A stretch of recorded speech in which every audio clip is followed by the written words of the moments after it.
सत्संगत जी प्यार से कहना निरंकार जी कि कहते हैं कि अल्लाह अव्वल नूर पाया, कुदरत के सब बंदे, एक नूर से सब जग उपजा, फिर कौन भला कौन मंदे। कि एक ही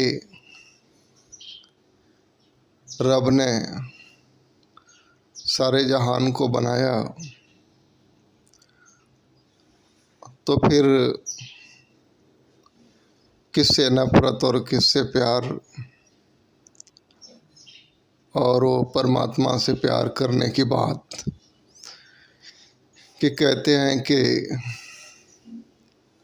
अगर मुझसे इश्क है तो सभी से इश्क कर। इश्क इबादत का यही दस्तूर है कि परमात्मा से प्यार है तो फिर हृदय में किसी के लिए नफरत ना हो, क्योंकि सारा जहान इन्होंने बनाया है। कहते हैं ना कि जाके हृदय साफ है ताकि हृदय आप कि हृदय की सफाई कि वो सुंदरता लाने की बाद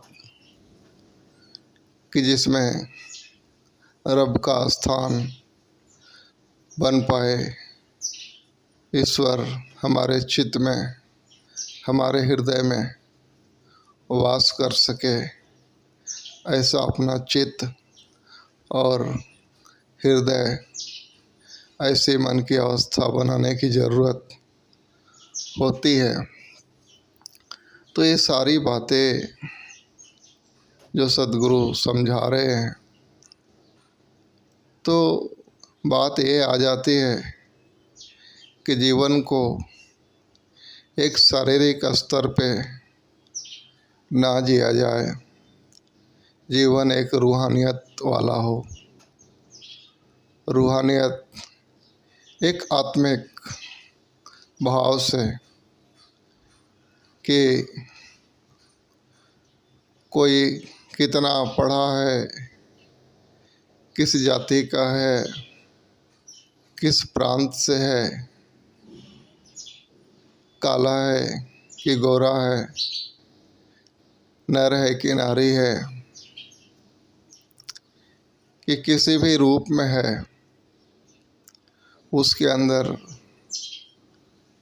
मात्र ईश्वर को देखते हुए हर एक के लिए हृदय में प्यार, सम्मान और एक सुंदर भाव रखने की बात कर रहे हैं सद्गुरु।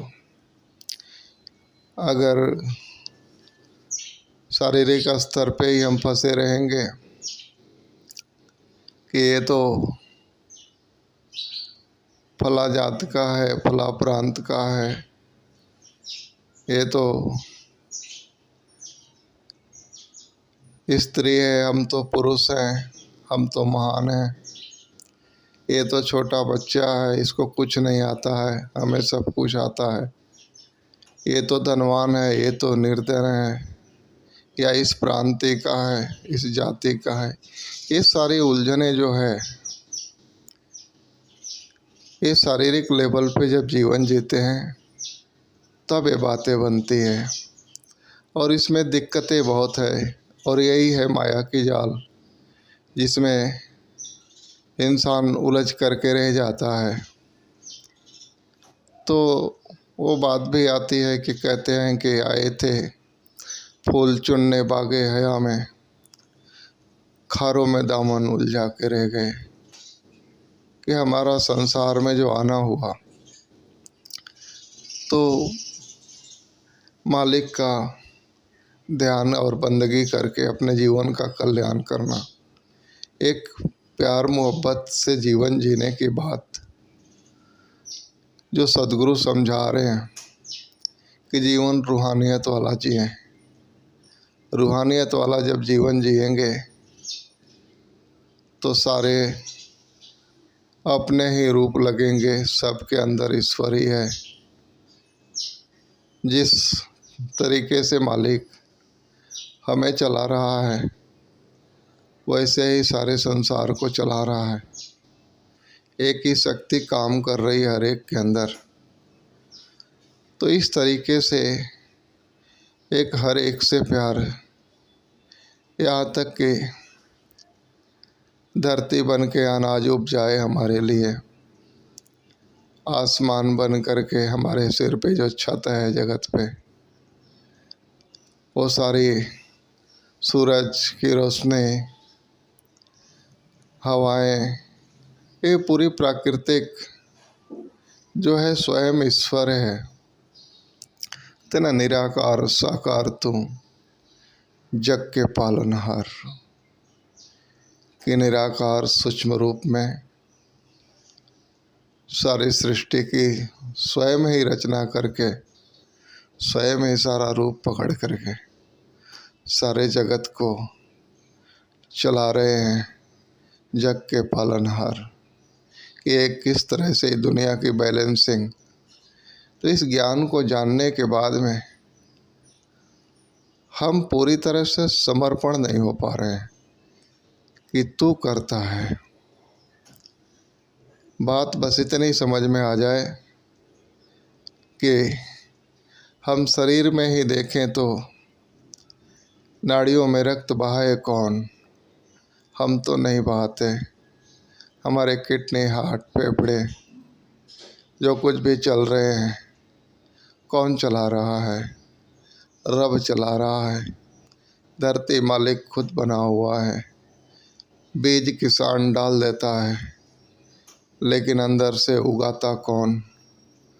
उसके अंदर दाने डालता कौन? तो ये सारी चीज़ें स्वयं ही ईश्वर कर रहा है। बस हम बेवजह ही इंसान तुक्का छीने में फंसा हुआ है। ये अच्छा है, ये बुरा है, ये सही है, ये गलत है, ये धर्म है, ये अधर्म है, ये उलझा हुआ है। इस उलझन से बाहर निकल जाए, बस मालिक को निहारे हर एक के अंदर, और अपने चित्त को, अपने हृदय को साफ सुथरा रखने का हम प्रयास करें, जो रब का स्थान बन सके, जहाँ मालिक विराजमान हो। मालिक विराजमान होना मतलब आपके हृदय से, आपके मन से परमात्मा की बातें, परमात्मा की खुशबू, परमात्मा की याद बसी हो, तो समझ लेना मालिक विराजमान है वहाँ।